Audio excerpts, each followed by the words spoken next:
Hello friends, आज का हमारा टॉपिक है सुपर मल्टीप्लायर, जिसे हिंदी में बोलते हैं अतिगुणक। In order to measure the total effect of initial investment on income, हिस्क has combined the multiplier and the accelerator mathematically and given it the name super multiplier. जो इनिशियल इन्वेस्टमेंट है उसका income पर टोटल इफेक्ट क्या पड़ता है, ये major करने के लिए हिक्स ने एक्सीलरेटर और मल्टीप्लायर को कंबाइन किया और नाम क्या दिया उसको, super multiplier. The combined effect of multiplier and accelerator is also called leverage effect. जो मल्टीप्लायर और एक्सीलरेटर का कंबाइंड इफेक्ट है उसको लिवरेज इफेक्ट भी कहते हैं। देखो, इसको ऐसे समझते हैं, जो K है मल्टीप्लायर है। मल्टीप्लायर क्या होता है, जब ऑटोनोमस इन्वेस्टमेंट में चेंज करने से इनकम में कितने टाइम चेंज आता है वो मल्टीप्लायर है। V यहाँ पर एक्सीलरेटर है। जब कंज्यूमर गुड की डिमांड बढ़ती है, कंजम्पशन बढ़ता है, तो इससे इन्वेस्टमेंट कितना इंक्रीज होता है ये क्या बताता है, एक्सीलरेटर बताता है। तो अब मल्टीप्लायर और एक्सीलरेटर का जो कंबाइन इफेक्ट होता है वो सुपर मल्टीप्लायर है। तो अब हम देखते हैं कि सुपर मल्टीप्लायर कैसे वर्क करता है। यहाँ पर जो IA है वो ऑटोनोमस इन्वेस्टमेंट है। इन्वेस्टमेंट को हिक्स ने 2 पार्ट्स में डिवाइड किया है, ऑटोनोमस इन्वेस्टमेंट, और II जो है इंड्यूस इन्वेस्टमेंट है, ठीक है। और delta Y change in income, delta C change in consumption है। तो जब ऑटोनोमस इन्वेस्टमेंट में चेंज होता है, गवर्नमेंट क्या करती है, पब्लिक वर्क पे इन्वेस्ट करती है, तो इससे लोगों को एम्प्लॉयमेंट मिलता है। जब एम्प्लॉयमेंट मिलता है तो इससे इनकम जनरेट होती है। अब जो इनकम जनरेट हुई है उस इनकम का कुछ पोर्शन क्या करेंगे, आप कंज्यूम कर लेते हैं, कंजम्पशन गुड पे खर्च करते हैं। तो जो कंज्यूमर गुड की डिमांड बढ़ी अगर, तो इस डिमांड को पूरा करने के लिए प्रोड्यूसर क्या करेगा, अब अपना प्रोडक्शन बढ़ाएगा। प्रोडक्शन बढ़ाने के लिए अब प्रोड्यूसर को क्या करना पड़ेगा, न्यू कैपिटल गुड की जरूरत होगी। तो इंक्रीज इन कैपिटल गुड या इंक्रीज इन कैपिटल स्टॉक क्या होता है, इन्वेस्टमेंट होता है। और इन्वेस्टमेंट करने से फिर से क्या होगी, इनकम जनरेट होगी। देखो, ऑटोनोमस इन्वेस्टमेंट किया, गवर्नमेंट ने जो है पब्लिक वर्क पे इन्वेस्ट किया, उससे इनकम जनरेट हुई। इनकम जनरेट होने पर कंजम्पशन इंक्रीज हुआ। कंजम्पशन इंक्रीज होने पर प्रोड्यूसर ने क्या किया, इन्वेस्ट किया, जिससे फिर से क्या हो गई, इनकम जनरेट हो गई। तो ये सारा प्रोसेस क्या होता है, सुपर मल्टीप्लायर कहलाता है। The interaction between multiplier and accelerator has been mathematically explained below. जो मल्टीप्लायर और एक्सीलरेटर का इंटरेक्शन होता है उसको नीचे मैथमेटिकली एक्सप्लेन किया है। Y equal to C plus I, जो हमारी इनकम है वो कंजम्पशन प्लस इन्वेस्टमेंट के इक्वल होती है। और यहाँ पर इन्वेस्टमेंट को 2 टाइप्स में डिवाइड किया है, ऑटोनोमस इन्वेस्टमेंट और induce investment. Therefore change in income equal to change in consumption plus change in autonomous investment plus change in induce investment. तो जो हमारा यहाँ पर जो चेंज इन तो हम ये जो चेंज इन कंजम्पशन है उसके बदले हम C multiply change in income भी लिख सकते हैं। यहाँ पर C जो है वो MPC है, और MPC क्या होती है, इनकम में चेंज से कंजम्पशन पे कितना चेंज आता है ये क्या होती है, MPC। अगर हमें चेंज इन कंजम्पशन निकालना है तो हम क्या करेंगे, MPC को चेंज इन इनकम से मल्टीप्लाई कर देंगे, तो हमारे पास क्या आ जाएगा, चेंज इन कंजम्पशन आ जाएगा। और यहाँ पर चेंज इन इंड्यूस इन्वेस्टमेंट है, चेंज इन इंड्यूस इन्वेस्टमेंट के बदले हम V multiply change in income भी लिख सकते हैं, क्योंकि जो हमें V यहाँ पर क्या है, एक्सीलरेटर है। और एक्सीलरेटर क्या होता है कि इनकम में इंक्रीज, अगर इनकम इंक्रीज होती है तो इससे इन्वेस्टमेंट कितना इंक्रीज होता है, ये हमारा एक्सीलरेटर है। तो अगर हमें इन्वेस्टमेंट कितना इंक्रीज हुआ है या फिर इन्वेस्टमेंट में कितना चेंज आया है ये फाइंड आउट करना है, तो हम क्या लिखेंगे, accelerator multiply change in income.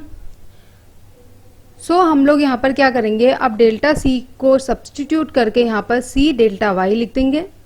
और वैसे ही हम जो हमारा चेंज इन इंड्यूस इन्वेस्टमेंट है इसका भी हम सब्स्टिट्यूट करके क्या लिखेंगे, V इंटू डेल्टा Y लिखेंगे, ठीक है। तो हमारी इक्वेशन क्या बन गई, delta Y equal to delta CY plus delta IA मतलब autonomous investment plus delta VY हो गया। अब हमने क्या किया, जो ये 2 टर्म थे डेल्टा CY और डेल्टा VY को इक्वल टू के उस साइड लेके गए तो यहाँ पर ये पॉजिटिव में, यहाँ आके क्या हो गए, नेगेटिव में हो गए। इक्वल टू क्या बचा, चेंज इन ऑटोनोमस इन्वेस्टमेंट। अब यहाँ पर हमने डेल्टा वाई को कॉमन ले लिया क्योंकि तीनों में डेल्टा वाई है, डेल्टा वाई कॉमन लिया तो क्या बचा, 1 माइनस सी माइनस वी बचा। और यहाँ पर क्या बचा, चेंज इन ऑटोनोमस इन्वेस्टमेंट। अब हमने चेंज इन ऑटोनोमस इन्वेस्टमेंट को यहाँ भेजा तो क्या है, delta Y upon delta I A, तो किसके इक्वल हुआ, 1 upon 1 minus C minus V के इक्वल हुआ।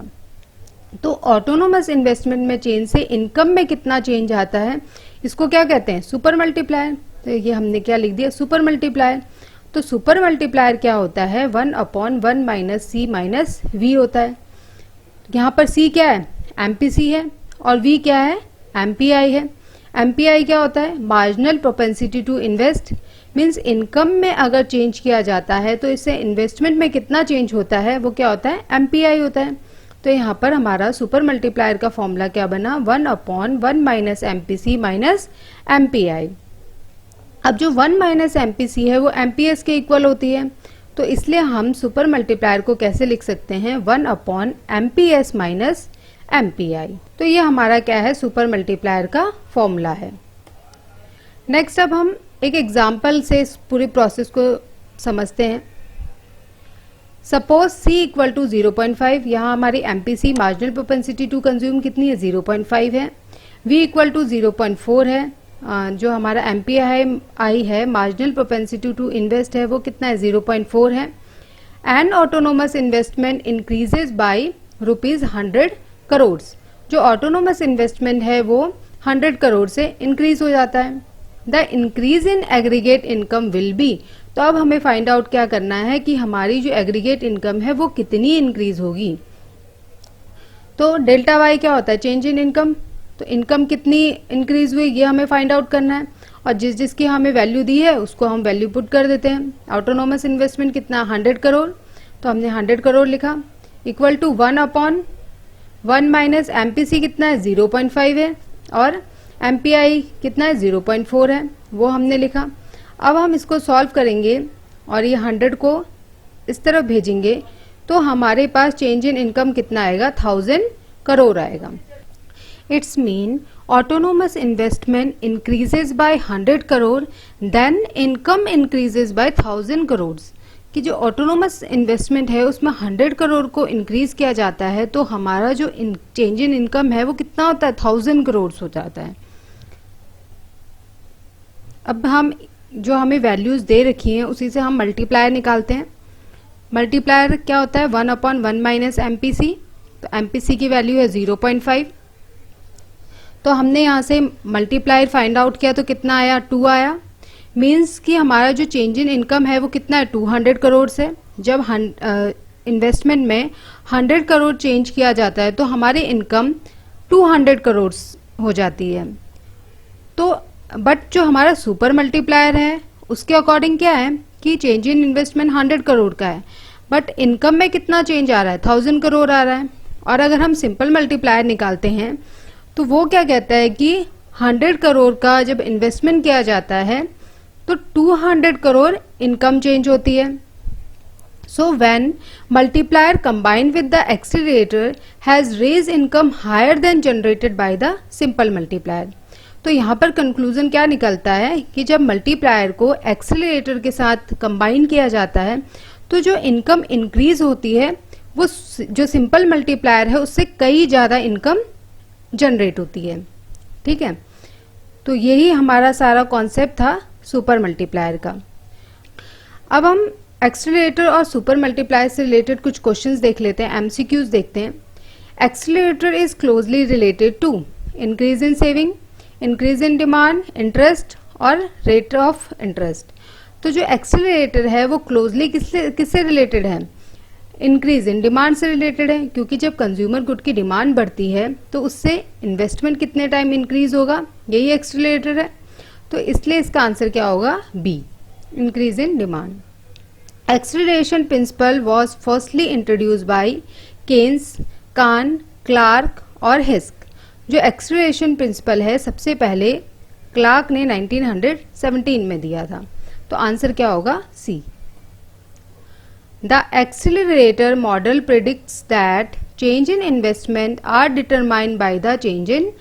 तो जो हमारा त्वरक सिद्धांत है या एक्सीलरेटर मॉडल है, ये क्या प्रिडिक्ट करता है? चेंज इन इन्वेस्टमेंट किसके कारण चेंज होता है? इंटरेस्ट के कारण, आउटपुट के कारण, कैपिटल के कारण या इन्वेंट्री। तो जो हमारा इन्वेस्टमेंट चेंज होता है वो किसके कारण होता है? आउटपुट के कारण होता है, क्योंकि हमारा जो एक्सीलरेटर क्या है? कैपिटल आउटपुट रेशियो है। तो एक यूनिट आउटपुट इंक्रीज करने पर इन्वेस्टमेंट कितना इंक्रीज होता है? ये एक्सीलरेटर होता है, इसलिए आंसर क्या होगा? बी।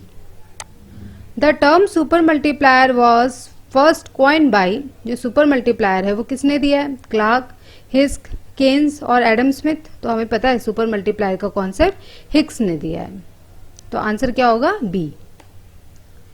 नेक्स्ट है super multiplier refer to interaction of multiplier and accelerator, reciprocal of marginal propensity to consume, capital output ratio और बजट मल्टीप्लायर। तो सुपर मल्टीप्लायर क्या होता है? मल्टीप्लायर और एक्सीलरेटर का कंबाइन इफेक्ट बताता है, means interaction of multiplier and accelerator is super multiplier. तो यहाँ पर क्या होगा? ए ऑप्शन करेक्ट होगा। The accelerator assumes the MPC is constant, the economy is at full employment, there is a constant relationship between net investment and rate of change in output, और the multiplier is constant. जो accelerator है वो क्या assume करता है इनमें से? वो ये एज्यूम करता है कि there is a constant relation between net investment and rate of change of output. तो जो नेट इन्वेस्टमेंट और rate of change in output में एक कांस्टेंट रिलेशनशिप होता है। तो यहाँ पर करेक्ट ऑप्शन होगा सी। नेक्स्ट है accelerator is most closely related to, किससे क्लोजली रिलेटेड है? Interest rate, autonomous investment, idle capacity और इंड्यूस इन्वेस्टमेंट। तो हमें पता है कि जो एक्सीलरेटर है वो मोस्ट क्लोजली रिलेटेड है इंड्यूस इन्वेस्टमेंट से, तो option number D is correct. Interaction of multiplier and accelerator is known as, जो मल्टीप्लायर और एक्सीलरेटर का इंटरेक्शन होता है उसको क्या कहते हैं? उसको कहते हैं सुपर मल्टीप्लायर, अति गुणक। तो ऑप्शन कौन सा करेक्ट होगा यहाँ पर? सी, सुपर मल्टीप्लायर। नेक्स्ट है सुपर मल्टीप्लायर का फॉर्मूला अब हमें बताना है कि क्या होता है। 1/1 माइनस MPC, 1/MPS और 1/1 माइनस MPC माइनस MPI या ऑल ऑफ द अबव। तो सुपर मल्टीप्लायर का फॉर्मूला होता है 1/1 माइनस MPC माइनस MPI, और बाकी दो फॉर्मूले हैं ये दोनों मल्टीप्लायर के हैं। तो करेक्ट ऑप्शन कौन सा होगा? सी होगा। तो यहाँ पर हमारे सारे क्वेश्चन कंप्लीट होते हैं। तो मिलते हैं नेक्स्ट वीडियो में, तब तक के लिए बाय बाय।